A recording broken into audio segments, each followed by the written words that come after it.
And پر ملے گا غائب میں جمع کا وہ ہے یسألون. وہ سوال کرتے ہیں یسألون.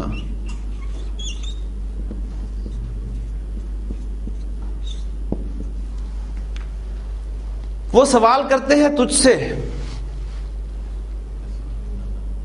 اب مفعول نمبر 1 آ گیا یسألون کا.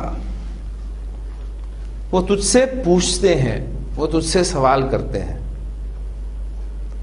اب یہ مخاطب اگر نبی کریم صلی اللہ علیہ وسلم ہو تو پھر ہم ترجمہ کریں گے وہ آپ سے پوچھتے ہیں, وہ آپ سے سوال کرتے ہیں. وہ آپ سے پوچھتے ہیں روح کے بارے میں. ٹھیک, تو اب جس چیز کے بارے میں سوال کیا جائے گا وہ ان کی پریپوزیشن کے ساتھ استعمال ہوگا. تو وہاں پر کیا الفاظ آئیں گے آپ کو؟ انر روح. یسألونک عن الروح. نبی صلی اللہ علیہ وسلم وہ آپ سے پوچھتے ہیں روح کے بارے میں. قل انہیں بتا دیجئے الروح من امر ربی. روح میرے رب کے امر میں سے. ٹھیک ہے, یہ میرے رب کا امر ہے. اور میرے رب کا امر کیا ہے اسے بھی قرآن جو ہے وہ ایکسپلین کرتا ہے کہ اذا قضا امرن, جب وہ کسی امر کا فیصلہ کرتا ہے تو فیقول لہ کن, تو اس کو کہتا ہے ہو جا, فیکون, اور وہ ہو جاتا ہے. ٹھیک ہے, اور اس کے بارے میں بتا دیا گیا تمہیں اس کا تھوڑا علم دیا گیا ہے. یسألونک عن الروح, وہ تم سے سوال کرتے ہیں روح کے بارے میں. تو یہ ان جو ہے یہ آپ کو بتائے گا کہ سالہ یسألو کہاں پر مانگنا کے معنی میں استعمال ہوا ہے اور کہاں پر پوچھنا کے معنی میں استعمال ہوئے. اس کی بہت ساری ایگزامپلز میں قرآن مجید میں سے آپ کے سامنے ابھی بیان کرتا ہوں, تو نوٹ کریں. چاند کے بارے میں سوال وہ کرتے تھے یسألونک عن الاہلہ, وہ آپ سے چاند کے بارے میں سوال کرتے ہیں. یسألونک عن الشہر الحرام قتال فیہ. یسألونک عن الخمر والمیسر, وہ آپ سے شراب اور جوئے کے بارے میں سوال کرتے ہیں. یسألونک عن الیتامی, وہ آپ سے یتیموں کے بارے میں پوچھتے ہیں. یسألونک عن المحیض. یسألونک عن الساعۃ, وہ آپ سے قیامت کے بارے میں پوچھتے ہیں. ایان مرساہا, کہ وہ کب واقع ہوگی. قل, کہہ دیجئے انما علمہ عند ربی, اس کا علم تو میرے رب کے پاس ہے. یسألونک عن الانفال, وہ آپ سے انفال کے بارے میں سوال کرتے ہیں. یسألونک عن ذی القرنین, وہ آپ سے ذوالقرنین کے بارے میں سوال کرتے ہیں. یسألونک عن الجبال, وہ آپ سے پہاڑوں کے بارے میں پوچھتے ہیں. اور پھر ایک جگہ پر ان استعمال نہیں ہوا, وہ صرف ان کا سوال کوٹ کیا گیا. یسألونک ماذا ينفقون, وہ آپ سے پوچھتے ہیں کیا خرچ کریں. اور ماذا میں نے آپ کو بتایا تھا اس وقت کہ ماں کے ساتھ زا لگ جائے تو پھر اس میں کچھ کا مفہوم ہم دے دیں گے, کیا کچھ خرچ کریں. یسألونک ماذا ينفقون, وہ آپ سے پوچھتے ہیں کیا کچھ خرچ کریں. یعنی اب وہ جو ان کا سوال ہے نا کہ کیا کچھ خرچ کریں, اس کو ہی بیان کر دیا گیا ود ان کوٹیشنز کہ جو چیز خرچ کی جائے اس کے بارے میں آپ سے سوال کرتے ہیں, وہ ان کے ساتھ استعمال نہیں ہوا. تو یہ مختلف استعمالات میں نے آپ کو قرآن مجید سے دی ہیں. یہ بڑی خوبصورت کتاب ہے المعجم المفاہرس, یہ محمد فواد عبد الباقی ان کی کتاب ہے. اس کتاب کی خصوصیت یہ ہے کہ اس میں آپ کو قرآن مجید میں جتنے بھی مادے استعمال ہوئے ہیں انہوں نے ان مادوں کو اکٹھا کر دیا الفابیٹیکلی, اور ان مادوں سے جو جو لفظ قرآن مجید میں استعمال ہوا ہے اس کو اسی ترتیب سے آیتوں کی ترتیب کے اعتبار سے یہاں پر اکٹھا کریں. یہ بک آپ دیکھ لیں اس کو. یہ میں چاہتا ہوں کہ جو بھی ذوق شوق رکھتا ہے عربی گرامر کا، چاہتا ہے قرآن مجید کے حوالے سے، تو اس کی لائبریری میں یہ بک ضرور ہونی چاہیے. نہیں جی، اب جملہ فعلیہ، اس کے اہم ترین قواعد، فعل، فاعل، مفعول، یہ سب چیزیں، مجہول، پریپوزیشن، بہت طریقوں سے ہم نے یہ سب کچھ پڑھ لیا. اب آج سے جو ہم ٹاپک شروع کرنے لگے ہیں، یہ ٹاپک عربی گرامر کا پیچیدہ ترین ٹاپک ہے، اور یہ ٹاپک میکسیمم ہمارے 8 سے 10 دن لے گا. کہ میں آپ کو پہلے سے ذہنی طور پہ سے تیار کر رہا ہوں کہ آپ نے بالکل نہیں گھبرانا اس ٹاپک کے دوران. اس کی وجہ یہ ہے کہ اس ٹاپک کو پڑھے بغیر آپ قرآن مجید نہیں سمجھ سکتے. اور یہ بھی آپ کو بتاتا چلوں کہ یہ ٹاپک عام طور پر ایسی کلاسز میں جو عربی گرامر کی کلاسز ہوتی ہیں اس میں پڑھایا ہی نہیں جاتا. لیکن اللہ تعالیٰ کے خصوصی فضل و کرم سے میں نے اس کو اس کی توفیق سے پڑھانا شروع کیا، اور مجھے بڑے پازیٹیو اس کے جو ہیں ریزلٹس ملے ہیں.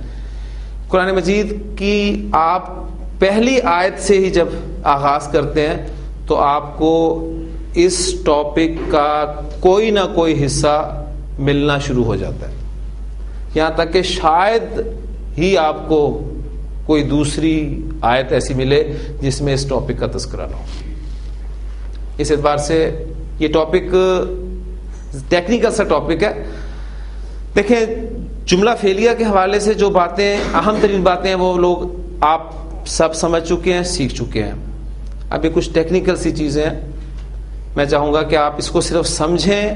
نوٹس آپ کے پاس موجود ہیں، وہاں آپ انہیں دیکھ سکتے ہیں، پڑھ سکتے ہیں.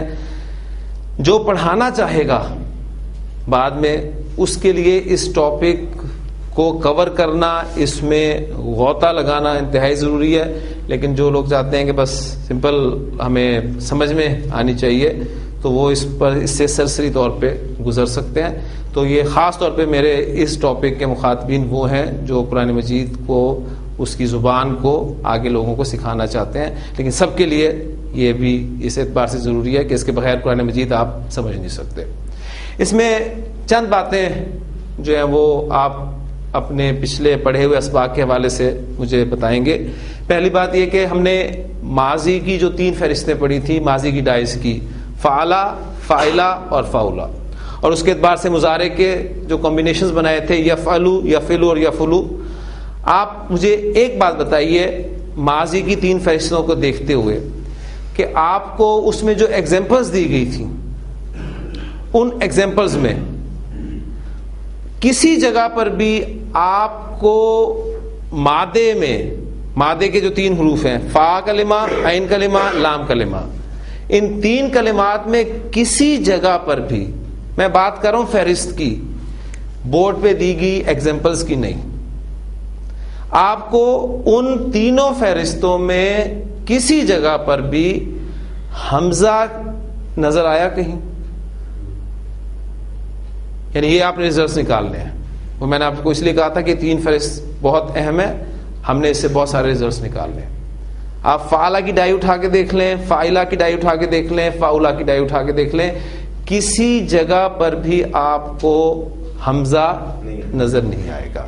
ہاں، ابھی ہم نے پریکٹس کی ہے سین حمزہ لام مادے سے، لیکن وہ جو میں نے آپ کو فہرستیں دی ہیں اس میں آپ کو حمزہ نہیں ملے گا.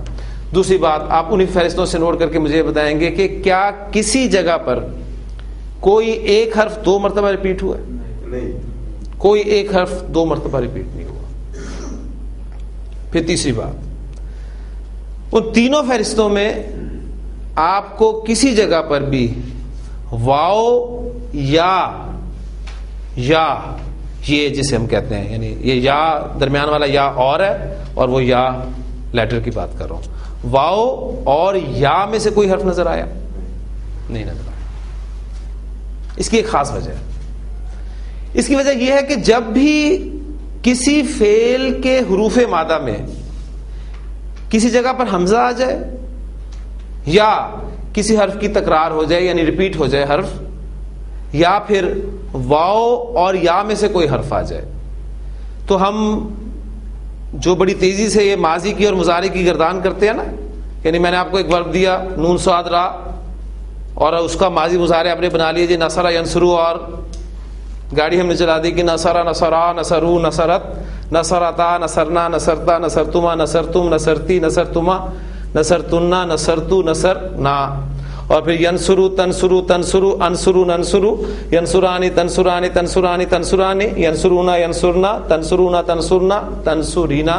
تو یہ کوئی بھی مادہ آپ کو دے دیا جائے, آپ بڑی آسانی کے ساتھ ان دو گردانوں کو یاد کر کے گردانے بنا سکتے ہیں.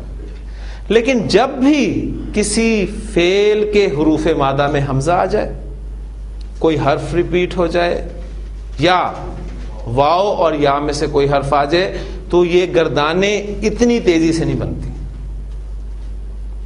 گردانوں میں گردان کے کسی ایک صیغے میں, آدھی گردان میں, یا پوری کی پوری گردان میں تبدیلی واقع ہو جاتی ہے. اب وہ تبدیلی کیسے ہوتی ہے؟ باقاعدہ قواعد کے تحت ہوتی ہے, اور میں سلام کرتا ہوں اپنے ان بزرگوں کو جنہوں نے عربی زبان, عرب نے تو بول دی, قرآن نے ان کی زبان میں, اللہ تعالیٰ نے قرآن کو ان کی زبان میں نازل فرما دیا, لیکن اصل محنت ان لوگوں نے کہ عرب اس طرح کرتا کیوں ہے, جو میں نے کل سورۃ الحدید کی آیت آپ کے سامنے رکھی تھی, یعلم ما یلج فی الارض. اب یہ یلج تین مادے کے حروف تو ہوتے ہیں لازماً, لیکن یہاں پر آپ دیکھ رہے ہیں کہ علامت مضارع یا کے بعد صرف لام اور جیم ہے. تیسرا حرف کہاں گیا؟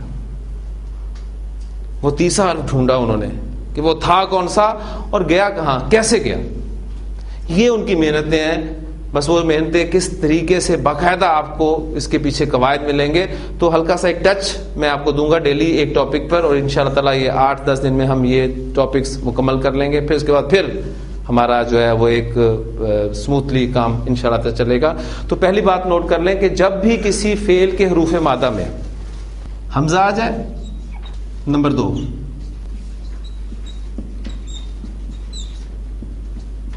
حرف کی تکرار ہو جائے, تکرار سے مراد ہے ریپیٹیشن. نمبر 3 واو اور یا, ان دونوں کا نام بھی اب آپ یاد کر لیں. اب میں ان کے لیے واو اور یا نہیں بولا کروں گا, ان کے لیے میں ایک ٹرم استعمال کیا کروں گا, حروف علت.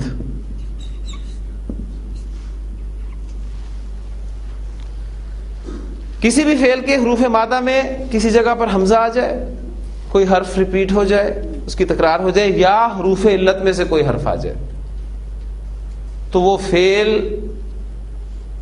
غیر صحیح فعل ہو جاتا ہے. تو حروف مادہ کے اعتبار سے فعل کی اب ہم 2 اقسام کریں گے.